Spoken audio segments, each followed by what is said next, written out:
Welcome to Essence Evaluation, where I attempt to convey the feel of a game by discussing its key aspects and the impressions they leave, while avoiding getting spoilery.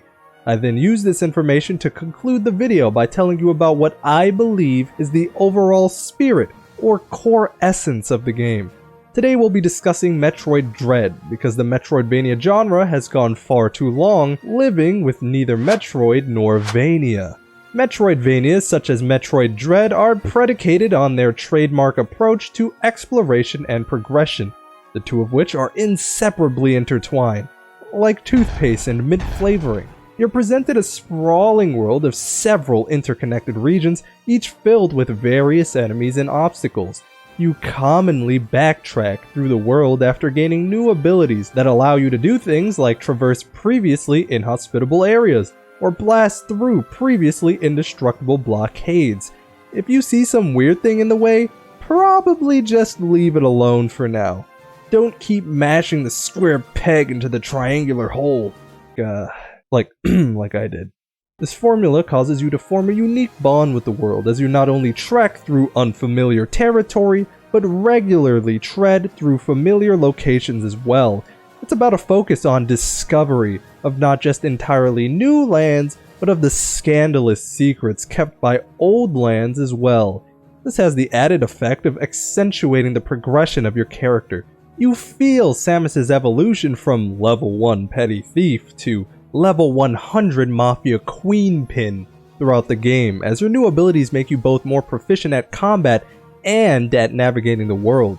The capability of your character is apparent in every aspect of interacting with the game, and that is what makes progressing feel so distinctively satisfying.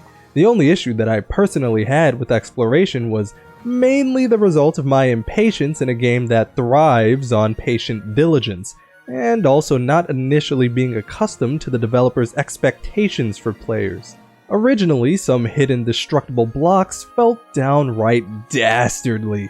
It felt like the developers were in lab coats, sitting behind a glass wall and laughing at me. "Huh! This stupid lab rat can't even find the cheese and it's right next to him." Specifically, I had issues before I got used to how the game likes to place hidden blocks. This meant spending a fair bit of time early in the game uselessly backtracking through previous regions, when the path forward was literally right under my nose.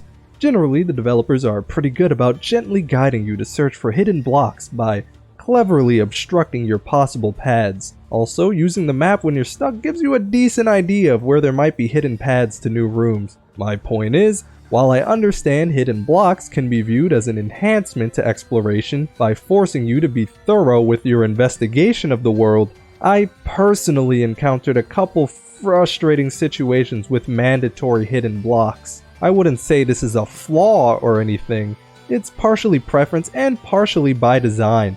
I adapted to the game and eventually grew accustomed to the practice of sometimes searching for hidden blocks in seemingly dead-end rooms. Really, you gain an intuition for how, when, and where the developers place these sneaky obstacles. I wouldn't say I'm in love with mandatory hidden blocks, but I at least respect them. Now for the standout special mechanic of Metroid Dread, the EMMI. EMMI sections are spectacular games of cat and mouse, where you experience the fear and thrill of being hunted by an overpowering force of nature. Man-made, sure. Making the most of your tools and wit also affords you the delight of not just besting uneven odds, but besting an enemy you're personally invested in seeing crumble, you vindictive animal. You and the EMMI practically have an arms race over the course of the game, leading to a relationship analogous to that of rivals. You're constantly kept on your toes by the new abilities of each successive EMMI, but your powers are also always progressing to not just match but outmatch the EMMI. Basically, the EMMI are an exhilarating part of the game. I have a deep admiration for the EMMI as a game mechanic that would be too lengthy an endeavor to convey here. So if you're interested in hearing more, check out my other video on how EMMI made being hunted feel amazing viewed through the lens of the 4 emotions they cause. I'll place the link to that in the description. EMMI are definitely not your standard enemies. I'm not even sure I would consider them bosses, since your interaction with them is so non-conventional and spread out over time. There do exist traditional bosses, however, and they are done excellently. They're everything you'd expect from a game like this, challenging tests of your memorization and execution.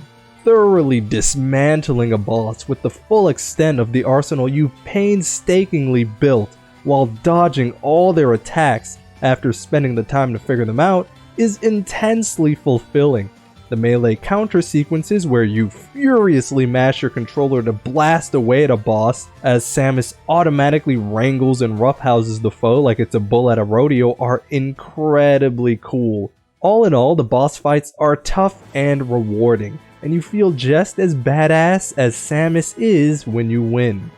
I was surprised and impressed by how earnestly classic the boss fights felt, just like how I was pleasantly surprised by Metroid Dread's story.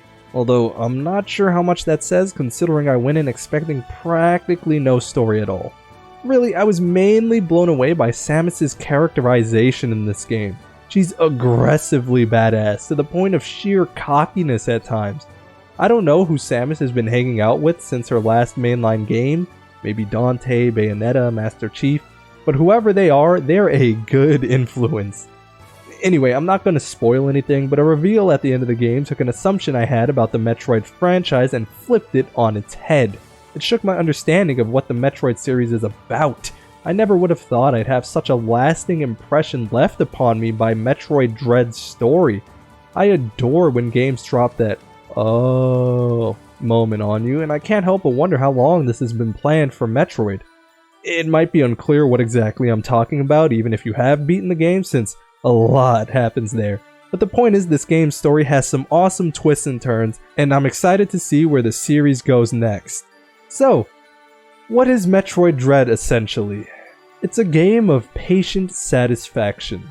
You gradually unravel an intricate world through slow but steady exploration, made possible by the constant upgrading of Samus's arsenal. You grow little by little to eventually dominate everything around you, through both Samus's growth as a character and your growth as a player. With time, you conquer the once almighty EMMI, the once innavigable environment, and once unmanageable bosses. Then, when you complete the game and do subsequent playthroughs, you repeat this process faster and better by doing sequence breaks and secret instant kills on bosses. There are thrills to be found and adrenaline rushes to be had for sure. I'm just saying that when I consider this game from a broad perspective, it's a game about steadily evolving and overcoming. You might not be able to go that way now, but you'll be back later with an ability that'll change that. You might not be able to beat that boss now, but you'll figure out the patterns and strategy to fix that.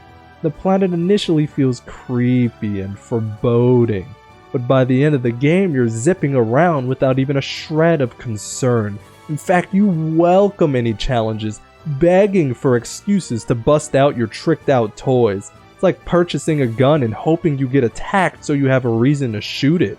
15 bullet wounds? Officer, I swear it was self-defense. It's best to approach things with a relaxed mindset, unshakably confident in the knowledge that you'll eventually prevail over whatever blocks your path forward. Metroid Dread? What is there to fear? You know how this story goes. You always win in the end. This Metroid book has already been Metroid Dread. Hello, it's Chico. Leave a like on the video for more of my stuff like this to be recommended to you and others like you. Check out my channel and maybe subscribe for more similar videos. Thanks for hanging out.